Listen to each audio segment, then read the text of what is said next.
आप 90 degree Celsius के मौसम में जंगल में नंगे पैर रहकर अच्छी नींद कैसे ले सकते हैं? इस आदमी को देखो जो मेरे जैसा दिखता है। ठंड से मरने से बचने के लिए वह वास्तव में एक घोड़े के पेट में सोया था। अगली सुबह ग्लास ने अपने इस वफादार साथी को अलविदा कहा और बदला लेने की अपनी राह पर आगे बढ़ गया। दूसरी ओर गेराल्ड और ब्रिजर सफलतापूर्वक शिविर में लौट आए थे। आज सुबह अचानक एक श्वेत व्यक्ति शिविर के पास से गुजरा। आश्चर्य की बात यह थी कि वह ग्लास की पानी की बोतल पकड़े हुए था। ब्रिजर ने उसे एक ही नजर में पहचान लिया, क्योंकि उसके जाने से पहले उसे ग्लास के बगल में रखा गया था। तभी उन्हें एहसास हुआ कि ग्लास मरा नहीं था। खबर सुनते ही जेरार्ड घबरा गया, इसलिए उसने ग्लास को बचाने से पहले भागने की योजना बनाई। कप्तान ने तुरंत अपने आदमियों को जंगल में भेज दिया ताकि रात तक ग्लास का पता लगाया जा सके।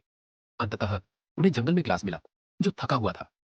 यह अविश्वसनीय था कि गेराल्ड को छोड़कर बाकी सभी को लगा कि वह मर चुका है। अगली सुबह कप्तान वापस आ गया। उसे डर था कि गेराल्ड भाग जाएगा। हालांकि वह बहुत देर से वापस आया। गेराल्ड न केवल भाग निकला, बल्कि उसकी तिजोरी भी तोड़कर उसका सारा सामान चुरा लिया। जब ग्लास वापस आया तो कप्तान ने राइफल से ब्रिजर को गोली मार दी और अपने आदमियों से कहा कि उसे जेल में डाल दिया जाए ताकि अंतिम सुनवाई तक उस पर इंतजार किया जा सके। सौभाग्यवश ग्लास ने उसे समय रहते रोक लिया।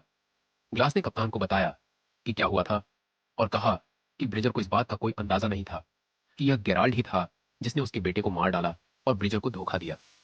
इससे पहले कि वह संभल पाता, ग्लास को भागते हुए जेरार्ड को पकड़ने के लिए कप्तान के साथ जाना पड़ा, क्योंकि वह जानता था कि सड़क भारी बर्फ से अवरुद्ध है और भयभीत जेरार्ड निश्चित रूप से जंगल में जाने की पूरी कोशिश करेगा। जल्द ही दोनों व्यक्तियों ने अपने हथियार उठाए और घोड़े पर सवार होकर भाग गए। उन्होंने जेरार्ड द्वारा छोड़े गए पैरों के निशान देखे और जान गए कि वह ज्यादा दूर तक नहीं भाग सकेगा। उनके चलने के कुछ देर बाद ही ग्लास को धुएं की गंध महसूस हुई। उन्होंने निष्कर्ष निकाला कि जेरार्ड ज्यादा दूर नहीं है, इसीलिए दोनों ने अलग अलग कार्य करने का निर्णय लिया। बेशक ग्लास को आसपास रहने वाले बुरे लोगों के निशान मिल गए, लेकिन कप्तान को उस पर इतना भरोसा नहीं था और वह जेरार्ड के घात में फंस गया। जैसे ही गोलियों की आवाज आई, ग्लास को एहसास हो गया कि स्थिति ठीक नहीं है। वह तुरंत अपने घोड़े पर सवार होकर गोलियों की आवाज की दिशा में गया, लेकिन जब वह वहां पहुंचा तो कैप्टन की मृत्यु हो चुकी थी। उसने जल्दी से एक शाखा ढूंढी और सावधानी पूर्वक उसकी मरम्मत की। शायद यह शाखा जेरार्ड को खोजने के लिए बहुत महत्वपूर्ण थी। इसके बाद वह पुनः चल पड़ा। हालांकि कुछ ही देर बाद जेरार्ड ने उन पर हमला कर दिया। जेरार्ड सावधानीपूर्वक शव के पास गया और फिर अपने पैरों से शव को पलट दिया। तभी उसे एहसास हुआ कि उसके साथ धोखा हुआ है। घोड़े पर बैठे ग्लास ने तुरंत उसे गोली मार दी।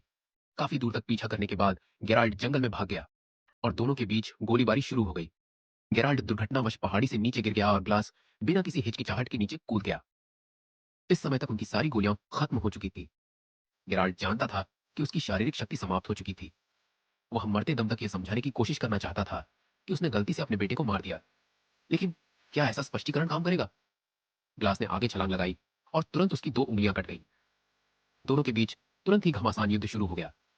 बदला लेने के लिए उत्सुक ग्लास पूरी ताकत से भरा हुआ था और उसने जल्दी से जेरार्ड को अपने वश में कर लिया।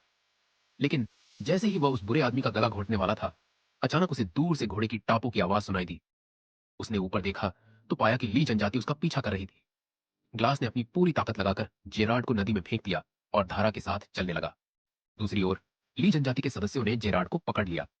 ली जनजाति के सदस्यों ने, जो उनसे बहुत नफरत करते थे, जेरार्ड को पकड़ लिया और चाकू से उसका सिर काट दिया। ग्लास ने अंततः अपना बदला पूरा कर लिया। इस समय उन्हें अपनी मृत्यु पर कोई अफसोस नहीं था। वह वहीं बैठा मौत का इंतजार कर रहा था। अप्रत्याशित रूप से ली जनजाति के सदस्य घोड़े पर सवार होकर उसके पास से गुजरे और उस पर हमला नहीं किया। पता चला कि जिस महिला को उसने उस दिन बचाया था, वह जनजाति के नेता की बेटी थी। फिल्म यहीं खत्म होती है। यह एकमात्र अवसर है जब लियोनार्डो ने सर्वश्रेष्ठ अभिनेता का ऑस्कर जीता है। 1997 में टाइटैनिक के बाद से लियोनार्डो को दुनिया भर के प्रशंसकों का प्यार मिला है। बहुत से लोगों को शायद यह पता नहीं होगा कि वह 16 साल की उम्र से टीवी धारावाहिकों में काम कर रहे हैं।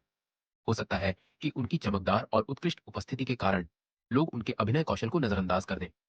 अंततः 2015 में उन्हें द रेवेनेंट के लिए अपना पहला ऑस्कर पुरस्कार मिला। ऐसा कहा जाता है कि लियो ने स्वयं स्वीकार किया था कि द रेवेनेंट उनकी अब तक की सबसे कठिन फिल्म थी। पूरी फिल्मांकन टीम को अत्यधिक ठंडे मौसम का सामना करना पड़ा। कुछ लोगों ने तो फिल्मांकन के दौरान ही क्रू छोड़ दिया, क्योंकि वे कठोर वातावरण बर्दाश्त नहीं कर सके। इस फिल्म के लिए लियोनार्डो को 30 से 40 पाउंड वजन बढ़ाना पड़ा, क्योंकि पतले लोग ऐसे मौसम में नहीं रह सकते। मैं यह कहना चाहूंगा कि वह एक अच्छे अभिनेता हैं और प्रशंसा के पात्र हैं।